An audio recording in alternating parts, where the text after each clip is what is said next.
Hi guys, this is Miss Igo. Welcome to my classroom. Today we're going to be talking about truth tables. A truth table is a table showing what the resulting truth value of a complex statement is for all the possible truth values for the simple statements. For example, suppose you're shopping for a top and you need it to be a sweater or long sleeved. This is a complex statement made up of two simple statements. Our simple statements would be, your top is a sweater. The other simple statement would be, your top is long sleeved. The complex statement is that the top is a sweater or long sleeve.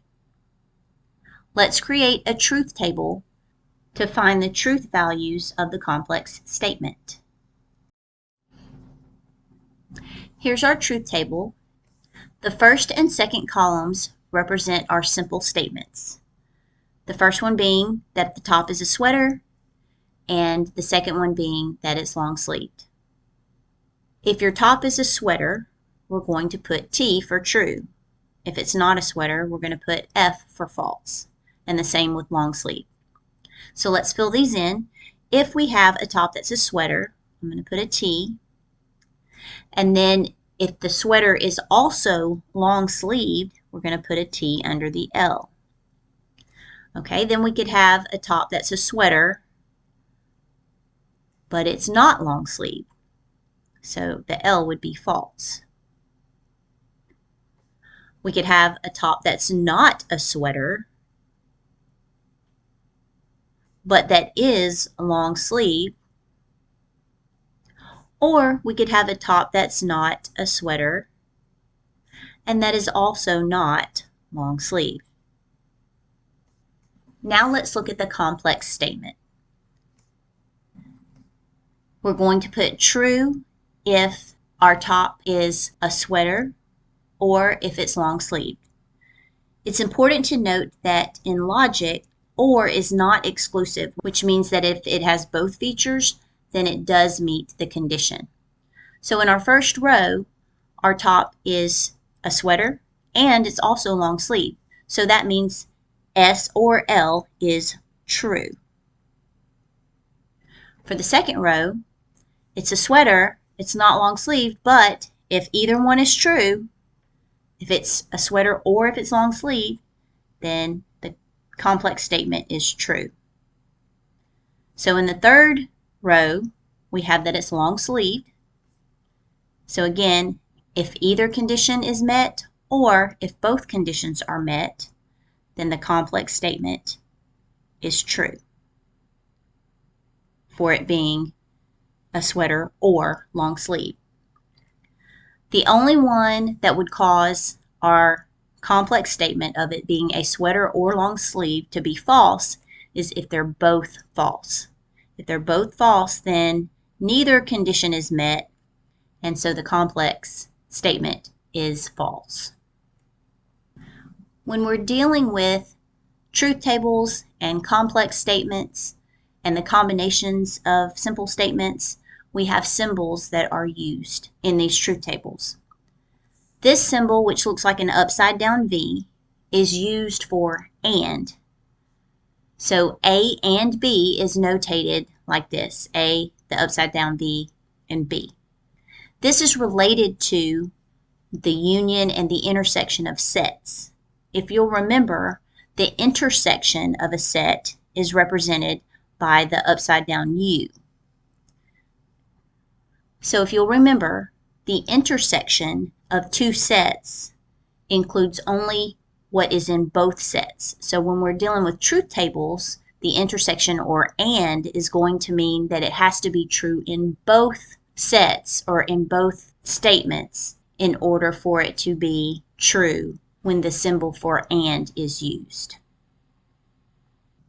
The symbol that looks like a V is used for or. So A or B is notated as A, V, B.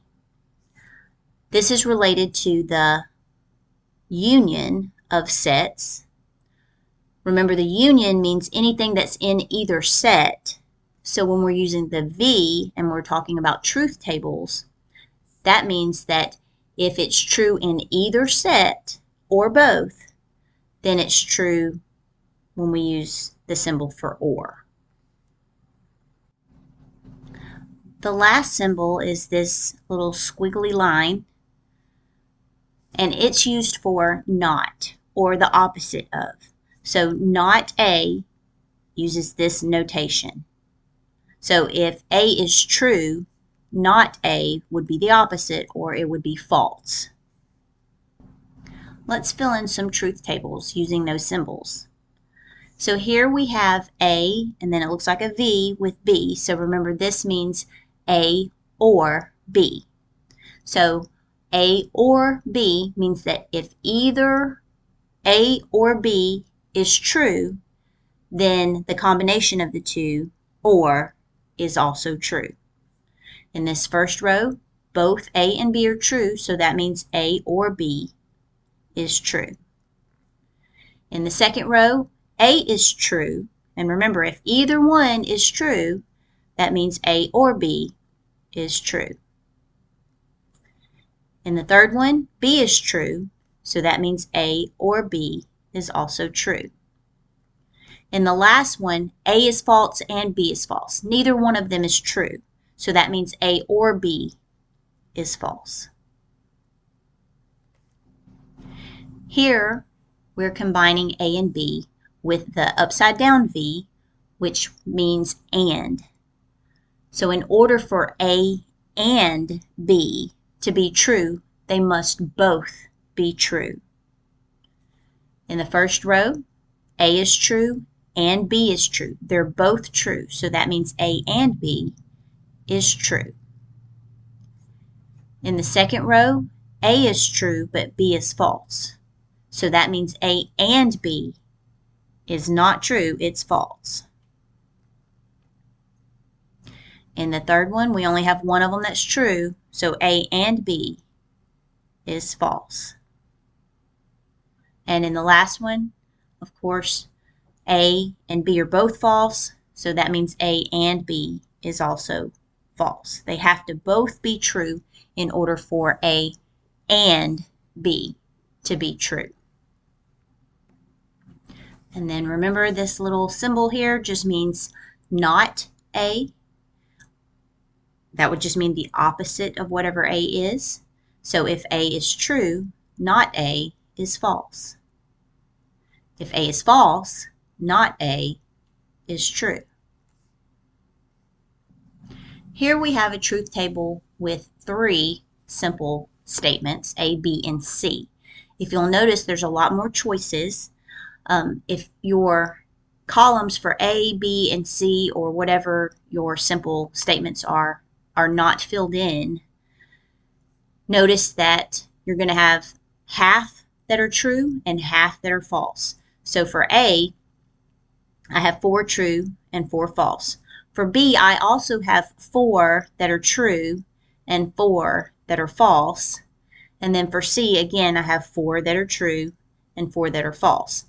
The way that you know how many rows you should have, it's always going to be 2 to the n power. That'll be the number of rows that you have. And n represents the number of simple statements that you have, or elements that you have. So in this case, there's 3, A, B, and C. So that would be 2 to the 3rd power, which is 8. And we have 1, 2, 3, 4, 5, 6, 7, 8.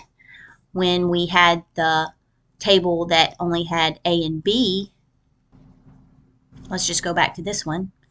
Again, to know how many rows you should have, it's 2 to the n power. Well, in this case, we have 2, A and B. So 2 to the 2nd power is 4. And we have 1, 2, 3, 4 rows. Okay, let's go back to our complex statement, which is A and not B or C. Well, this is a very complex statement, so we need to break it down. We're trying to combine A, and we're trying to combine not B or C. So we need to add a column to our truth table. I could add the column not B or C, but before I can find out what the opposite of B or C is, I need to find out what B or C is. So let me add another column to my truth table. So if I first find out what B or C is, then I can do the opposite by doing not B or C. And then I can compare that to A to find my values for my complex statement. Okay, so for B or C, remember, for the OR symbol, that means as long as it's true in either one or in both, then that makes the combination true. So for the first one, we're only looking at B and C. We're not looking at A. So let me just put a line through that. So let's look at B and C. For B and C, both are true, so that makes B or C also true. For the next one, B is true, and as long as either one of them is true, B or C is true. So for this one, C is true, so that makes the combination true. In this row, they're both false. So B or C is false.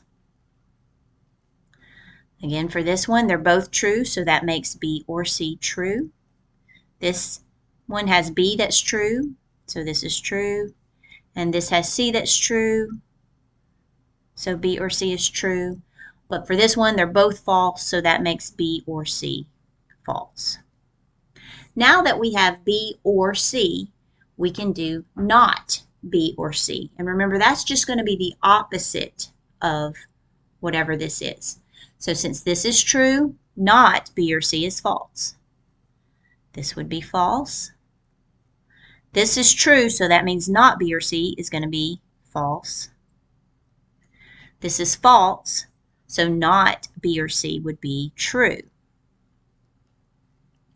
This is true, so the opposite is false, false, false, and this is false, so not B or C is true. All right, so now we have the second half of our complex statement. So now let's compare this row to A. This time our connection is and. So that means in order for our complex statement to be true, both A and not B or C have to be true. Again, we're only looking at A and not B or C. So I'm going to mark out the ones that we're not looking at. So let's compare these two, and they both have to be true in order for this complex statement to be true. A is true, not B or C is false, so that means this is false. Here we have a true and a false, so that's false. True, false, so that's false.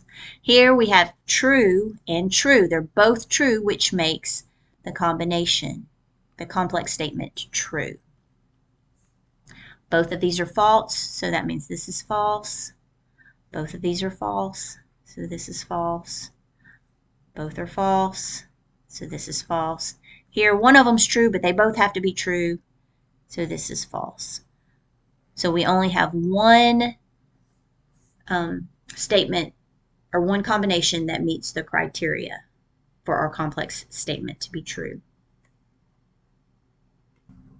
Okay, let's do one more truth table. So this says A or B and C. So once again, when you have a complex statement like this, break it down. Whatever's in parentheses, let's work with that and figure out what that is before we compare the two groups. So that means we need to figure out what B and C is. So let's make another column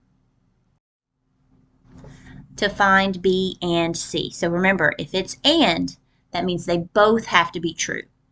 So to fill out this column, we're only looking at B and C. We're not looking at A. And they both have to be true in order for the combination of these two to be true. In the first row, B and C are both true, so that makes this true.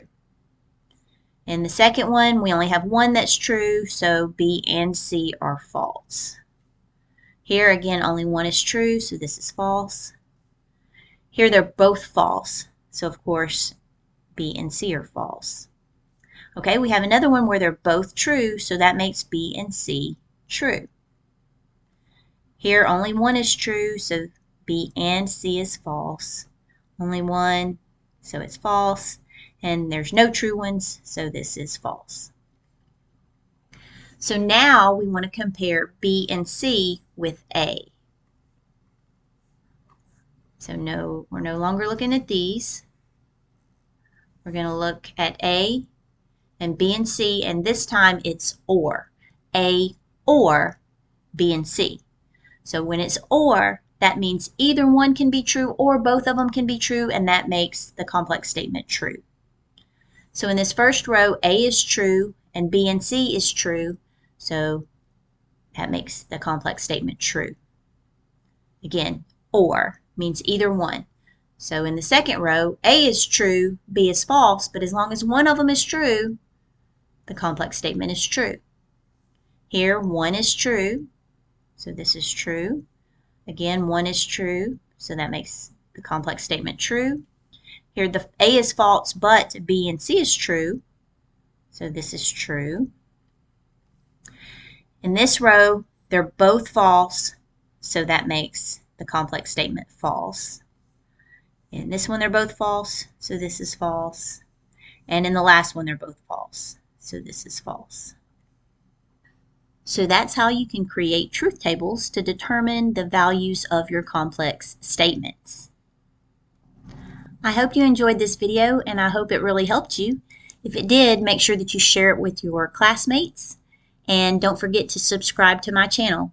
Thank you for watching.